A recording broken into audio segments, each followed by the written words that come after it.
శ్రీమాత్రే నమ. జయ గురు దత్తాత్రేయ నమ. ఈ వీడియోలో మనం నవంబర్ 15 నుంచి 23వ తారీఖు మధ్యలో జరగబోయే వారఫలాలు మేషరాశి వారికి ఏ విధంగా ఉంటాయో తెలుసుకునే ప్రయత్నం చేద్దాం. మరి మేషరాశి వారికి గతంలో కన్నా ఈ వారం నుంచి గ్రహాల యొక్క బలం పెరగడం జరిగింది. ముఖ్యంగా శని యొక్క స్థితి రుజుమార్గంలోకి రావడం వల్ల జాతకుడికి వృత్తి వ్యవహారాల్లో కలిసి రావడం జరిగింది. ముఖ్యంగా పారిశ్రామిక రంగంలో ఉన్న వాళ్ళకి, మోటార్ ఫీల్డ్లో ఉన్న వాళ్ళకి, రియల్ ఎస్టేట్ రంగంలో ఉన్న వాళ్ళకి గతంలో కన్నా వ్యాపార వ్యవహారాలు ఎక్కువగా పెరగడం, రావాల్సినటువంటి ధనం సకాలంలో రావడం వల్ల మరి జాతకుడు తన వ్యక్తిగత వ్యవహారాలు కానీ, దైనందిన వ్యవహారాలు కానీ వాటిలో ఎటువంటి ఆర్థిక సమస్యలు లేకుండా ఇంప్రూవ్ వైపుగానే నడటం జరుగుతుంది. మరి అలాగే ఇప్పుడు ఈ వారంలో ఏర్పడినటువంటి బుధాదిత్య యోగం అష్టమ స్థానంలో ఏర్పడింది. ఈ బుధాదిత్య యోగ ప్రభావం వల్ల ముఖ్యంగా ఈ రాశిలో ఉన్నటువంటి విద్యార్థులకి అనూహ్యంగా వాళ్ళలో జ్ఞాపక శక్తి పెరగడం, గతంలో కన్నా వాళ్ళు పరీక్షల్లో కానీ, పోటీ పరీక్షలో కానీ, అలాగే ప్రస్తుతం జరుగుతున్నటువంటి ఉద్యోగ ప్రయత్నాల్లో కానీ జాతకుడికి ఎక్కువగా విజయ అవకాశాలు రావడం జరుగుతూ ఉంటుంది. అలాగే ఈ రాశిలో ఉన్నటువంటి వ్యవసాయదారులకు కానీ, మామూలు వాళ్ళకి కానీ ప్రభుత్వ పథకాలు అనుకూలంగా రావడం జరుగుతుంటుంది అనూహ్యంగా. ఎందుకంటే మీకు ధనస్థానంలో ఉన్నటువంటి గురు భగవానుడు ఒక విధంగా భాగ్యాధిపతిగా అష్టమ స్థానం మీద వీక్షించడం వల్ల మరి జాతకుడికి పూర్వపుణ్యం వల్ల అయితేనే, ప్రస్తుతం ఉన్నటువంటి పరిస్థితుల వల్ల అయితేనే జాతకుడికి ఆర్థిక పరంగా అనుకూలత ఏర్పడుతుంది. చాలా కాలంగా ప్రభుత్వ వ్యవహారాల్లో ఉన్నటువంటి సమస్యలు ఏవైనా ఉంటే అవి ఈ క్షణంలో సాల్వ్ అయ్యే అవకాశం కూడా ఉండడం జరుగుతూ ఉంటుంది. సో ఏదైనప్పటికి కూడా జాతకుడికి గత కొంతకాలంగా ఉన్నటువంటి గురు శని యొక్క ప్రభావం గతంలో కన్నా ఎక్కువగా ఉండడం వల్ల జాతకుడు చేపట్టినటువంటి కొత్త ప్రయత్నాలు ఎటువంటి ఆటంకం లేకుండా ముందుకు వెళ్ళడం జరుగుతూ ఉంటుంది. అలాగే ఈ వారంలో ఏర్పడినటువంటి ఇంకొక యోగం ఏంటంటే ధనాధిపతిగా ఉన్నటువంటి శుక్రుడు భాగ్యస్థానంలోకి రావడం జరిగింది. భాగ్యస్థానంలో శుక్రుడు రావడం వల్ల ముఖ్యంగా విదేశ వ్యవహారాలు కలిసి వస్తాయి.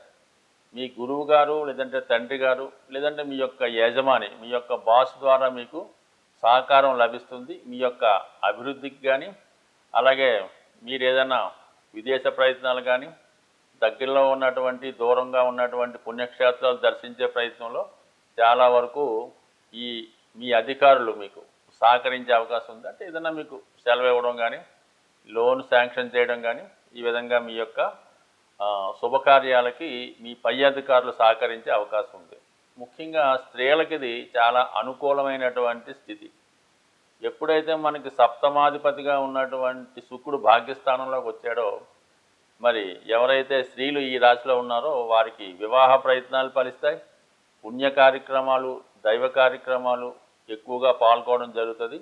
అలాగే వివాహంలో ఉన్నటువంటి సమస్యలు చాలా వరకు తొలగే అవకాశం ఉంది. అలాగే వివాహ ప్రయత్నాల కోసం చేస్తున్నవారు చక్కగా వివాహ ప్రయత్నం కూడా ఫలించే అవకాశం ఉంది. ముఖ్యంగా మరి ఏదైనా ఈ మేషరాశిలో ఉన్నటువంటి స్త్రీలు విదేశంలో ఉన్నటువంటి సంబంధం ప్రయత్నం చేస్తుంటే అది వారికి చాలా అనుకూలించే అవకాశం ఉంది. ముఖ్యంగా 2, 9 ధన భాగ్యాధిపతుల మధ్య ఏర్పడినటువంటి ఈ గురు శుక్రుల పరివర్తన ఖచ్చితంగా మీకు అంటే ఈ వారంలో కానీ, రాబోయే కొద్ది రోజుల్లో కానీ మీ కుటుంబంలో ఒకరికి అది విదేశ అవకాశం కానీ, వివాహం కుదరడం కానీ, లేదంటే ఏదైనా ఉద్యోగ ప్రయత్నం ఫలించడం కానీ, మొత్తం మీద ఒక శుభకార్యం మీకు అనూహ్యంగా మీ కుటుంబంలో జరిగే అవకాశం ఉంది. అలాగే ఏదైనా వివాహ ప్రయత్నాలు చేస్తున్నప్పుడు ఇప్పటిదాకా మీరు ప్రయత్నం చేస్తున్నటువంటి వివాహ సంబంధం కాకుండా వేరే కొత్తగా అవకాశం వచ్చి అది సడన్గా మీకు ఆ కార్యం నెరవేరే అవకాశం ఉంది. అంటే ముఖ్యంగా ఏంటంటే మీరు ఒక రకంగా ప్రయత్నం చేస్తుంటే వేరే సోర్స్ ద్వారా ఆ ప్రయత్నం ఫలించి మీకు సక్సెస్ అయ్యే అవకాశం ఉంది. అలాగే మనం కొంతకాలంగా అనుకున్నట్టు మరి అష్టమ రాష్ట్రాధిపతిగా ఉన్నటువంటి శుక్రుడు చతుర్థ స్థాన సంచారం వల్ల జాతకుడు తన యొక్క స్థిరాస్తిని ఒక చోట అమ్మి వేరే చోట కొనే ప్రయత్నం చేయొచ్చు. అలాగే ప్రస్తుతం ఉన్నటువంటి నివాస స్థలం నుంచి కానీ గృహం నుంచి కానీ వేరే ప్రదేశానికి మారడానికి కానీ వేరే ఇంటికి మారడానికి కానీ ఇది అనుకూలంగా కనబడుతూ ఉంది. బట్ ఏదైనా మరి జాతకుడు ఉద్యోగ విషయాల్లో సడన్గా మార్పు రావచ్చు కాబట్టి ఎట్టి పరిస్థితుల్లో కూడా ఉద్యోగస్తులు మాత్రం అశ్రద్ధ చేయకుండా ఉద్యోగ విషయంలో శ్రద్ధ తీసుకోవడం మంచిది. ఏ క్షణంలో అయినా అనూహ్యంగా ఉద్యోగంలో ఇబ్బంది రావచ్చు. అది అభివృద్ధికరంగా ఉండొచ్చు, కొన్ని సందర్భాల్లో ఇబ్బందికరంగానే ఉండొచ్చు. అది జాతకుడు గతంలో చేసుకున్న పరిస్థితిని బట్టి ఆధారపడి ఉంటుంది. బట్ ఏదైనా జాతకుడికి మేజర్ గ్రహాలు బలంగా ఉండడం వల్ల ఎటువంటి ఇబ్బంది లేకుండా చేపట్టే కార్యక్రమాలు ముందుకెళ్ళే అవకాశం ఉంటుంది. సాధారణంగా గ్రహాల యొక్క స్థితిని అనుసరించి కొన్ని ప్రయత్నాలు అనుకూలించే అవకాశం ఉంటుంది. మరి ప్రస్తుతం కుజగ్రహం నీచ స్థితిలో ఉన్నప్పటికీ కూడా సహజ చతుర్థ స్థానంలో ఉండడం వల్ల చాలా వరకు భూముల యొక్క స్థిరాస్తుల యొక్క విలువ స్థిరంగా ఉండే అవకాశం ఉన్నది. ఆ కారణం వల్ల ఎవరైతే సొంత గృహం కొరకు ప్రయత్నం చేస్తున్నారో వాళ్ళకి రాబోయే 3 నెలలు చాలా అనుకూలించే అవకాశం ఉంటుంది.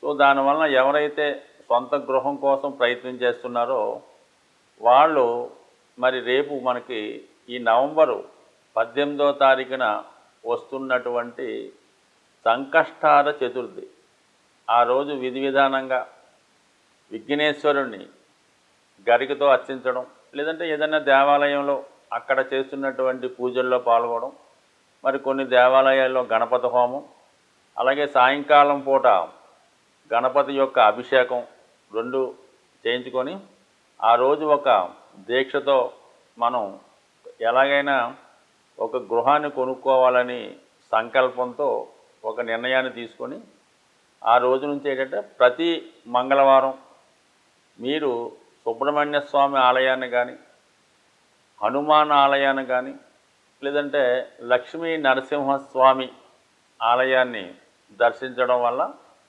మరి అలాగే కొంతమందికి ఏంటంటే భూములు చికాకులుగా ఉంటాయి. కొంతమంది ఆస్తి పంపకాలు అయినప్పుడు కూడా చేతికి రాకపోవడం, పెద్దవారు ఆస్తి పంపకుండా వాళ్ళ దగ్గరే ఉంచుకోవడం, మీ యొక్క స్థిరాస్తి ఇతరుల చేతిలో ఉండిపోయి మన చేతికి రాకపోవడం, అటువంటి వాళ్ళు భూసూక్తం అనే పారాయణ చేయించుకోవడం అనేది ఉంటుంది. అంటే మనకి మీరు యూట్యూబ్లో సెర్చ్ అయినప్పుడు ఈ భూసూక్తం అంటే వస్తుంది. అది తరచూ వినడం వల్ల కానీ కొంతమంది గృహంలో ఏదైనా పండితులతో పారాయణ చేయించుకోవడం వల్ల భూములపై ఉన్నటువంటి సమస్యలు తొలగిపోయే అవకాశం ఉంది.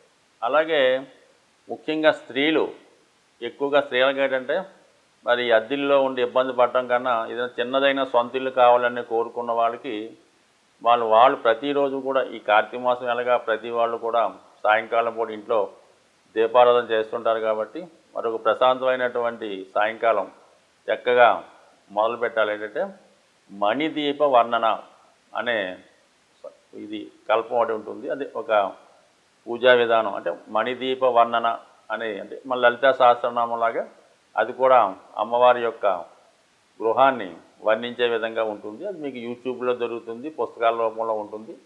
దాన్ని ప్రతిరోజు విధి విధానంగా పారాయణ చేయటం వల్ల అంటే కేవలం స్త్రీలే కాదు మగవాళ్ళు కూడా ఈ మణిదీప వర్ణన పారాయణ చేయడం వల్ల అతి తొందరలో సొంత గృహం అన్నది ప్రతి ఒక్కరికి ఏర్పడే అవకాశం ఉంది. అలాగే నవగ్రహాలను పూజించేటప్పుడు కుజుడిని కూడా పూజించడం, కుజునికి సంబంధించినటువంటి స్తోత్రాన్ని పారాయణ చేయడం. అయితే ఎక్కువగా నవగ్రహాలని మనం పూజించేటప్పుడు అందరినీ కూడా సమానంగా అందరినీ ప్రార్థించాలి. అన్ని గ్రహాలకు సంబంధించినటువంటి స్తోత్రాలను కూడా పారాయణ చేయాలి. అంటే కొంతమంది పర్టికులర్గా శని భగవాన్ని, పర్టికులర్గా రవిని పూజ చేస్తారు. ఆ విధంగా కాకుండా 9 మందిని సమానంగా పూజిస్తూ మీరు ఎవరి కొరకైతే ఆరాధిస్తున్నారో వారిని ప్రత్యేకంగా ఒక 18 సార్లు 40 సార్లు ప్రార్థించి మళ్ళా ఆ 9 గ్రహాలని మళ్ళా పూజించడం వల్ల ఆ గ్రహాల యొక్క అనుమతితో పర్టికులర్గా మీకు కుజగ్రహ అనుగ్రహం లభించే అవకాశం ఉంది. కాబట్టి ఇది ఏదైనా ఒక పూజ అన్నది విధి విధానంగా పద్ధతిగా చేయడం వల్ల అది నమ్మకంతో చేయడం వల్ల ఖచ్చితంగా మీ యొక్క సంకల్పం నెరవేరే అవకాశం ఉంటుంది. స్వస్తి.